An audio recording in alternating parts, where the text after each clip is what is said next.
د دې لویې قافلې د سر سپین تانجې که زمونږ د اوږدې لارې سراجې دا وطن دن ستا په شتون باندې شتمن دی ته د دې وطن زخمو. دا د کندهار ښار شپږمه ناحیه اول ګذر د جمیل مینې مخ ته سړک دی. تقریبا 350 متره اوږدوالی او 2 متره بردوالی لري. یوه میاشت مخکې یې د رغولو چارې راپیل سوې.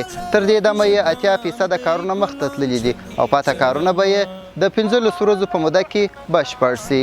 په اوله ورځ کې خدا تاسو ته ټول ته ښکارېږي هغه کارګر چې موږ راوستي وو په لومړی قدم کې موږ یې د کاندانکاري کوله هغه اسکویشنس یې وه او نور بعد له هغه نه د موږ هغه لیار چې لاندې شروع کېږي هغه سبګریډ په نام باندې چې موږ سبګریډ یې مکمله تمام کړه آرټسټونه یې پاس شول. بعد له هغه نه چې موږ سبګریډ کوو سب بیس هم آواز ول سب بیس هم تقریبا د موږ خلاص شوي دي او 10% به پاتې هغه پای د سړک کې د موږ 10% سب بیس چې انشاءالله هغه موږ سبا بل سبا ته خلاصوو نو د خاطر کمپاکټ شوی. بعد له هغه نه چې وروره موږ سب بیس لیر خلاصېږي نو شروع کېږي پلم کانکریټ چې تاسو اوس ګورئ په تصویر کې ښکاري تاسو ته چې موږ پلم کانکریټ شروع شوی دی. تقریبا 110 متره موږ خپل پلم کانکریټ اچولی دی چې په 2 متره عرض کې ده نو شکر الحمدلله د موږ کار ډېر ښه روان دی او تقریبا 80% د موږ کار هم تمام شوی دی د پروژې. په دغه رغنیزه پروژه کې هره ورځ 15 کسانو ته د کار کولو زمینه برابره شوې ده. 9 کسان په مسلکي ډول او 80 کسان په غیر مسلکي ډول کار کوي. د دې سړک په کانکریټ کولو سره د همدې لارې تلونکو کسانو او د دې سیمې اوسیدونکو زیاته خوښي وښودل او د کندهار ښاروالۍ د دې مهم ګام څخه یې ځانګړې مننه وکړل.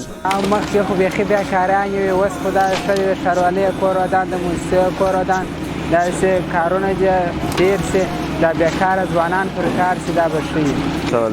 د انجینرانو خوشحاله یم د ایتانو خوشحاله یم ډېر ځوانان بیکاره دي اوس هم د ژوند یو اړخیز ژوند پر مخ تللی دی باید دا کارونه نور هم دغه پروژې مخ ته پر مخ نورې راسي ځکه ډېر ځوانان بیکاره دي خوران دغه به دغه دي په کور کې بیکاره ناست. دا سړک ډېر خراب و ډېر د دوړو څخه موږ په عذاب و همسایګان و معنا داسې نور دغه خلک ګره په عذاب و.